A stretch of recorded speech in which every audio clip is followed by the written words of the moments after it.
సమస్య లేని ప్రాబ్లమ్ తో వచ్చే కపుల్స్ లో మగవాళ్ళందరికీ కూడా మేము ఇనీషియల్ మోస్ట్ ఇంపార్టెంట్ టెస్ట్ ఒకటే అండి, వీర్య కణాల పరీక్ష, సిమెన్ అనాలిసిస్. ఈ సిమెన్ అనాలిసిస్ మనకు కరెక్ట్ గా రిజల్ట్ రావాలి అంటే మనం కొన్ని ప్రికాషన్స్ ఇచ్చే ముందు రోజు నుంచే మనం ఫాలో అవ్వాల్సి ఉంటుంది. సో మేము సిమెన్ అనాలిసిస్ ఇవ్వాలి అనడానికి ఇచ్చే ముందు మేము కొన్ని ఇన్స్ట్రక్షన్స్ ఇస్తాం.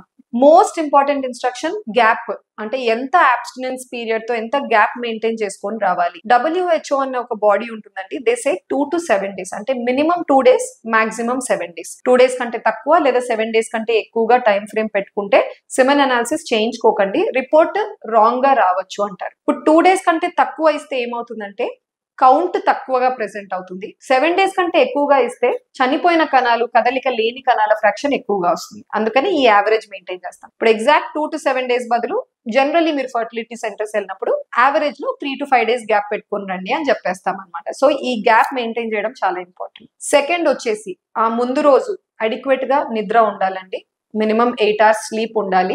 లేదు అంటే కూడా ఆ స్లీప్ డిస్టర్బెన్సెస్ వల్ల కూడా మీరు టెన్షన్ లో శాంపుల్ ఇవ్వలేకపోవడం లేదా ఇచ్చిన శాంపుల్ వాల్యూమ్ చాలా తక్కువ రావడము, సో ఇటువంటి ప్రాబ్లమ్స్ ఫేస్ అయ్యే అవకాశాలు ఉంటాయి. కాబట్టి అడిక్వేట్ స్లీప్ ఉండాలి. థర్డ్ వచ్చేసి ముందు రోజు కానీ or preferably that entire week alcohol consume చేయకుండా, స్మోకింగ్ కూడా బాగా కుదిరితే తగ్గించేసి, లేదా వెరీ హ్యాబిచువల్ స్మోకర్ కాదు అప్పుడప్పుడు ఒకేషనల్ అంటే ఆపేస్తే కంప్లీట్ గా మనకు మొటిలిటీ పరంగా నెగటివ్ ఎఫెక్ట్ అనేది పడదన్నమాట.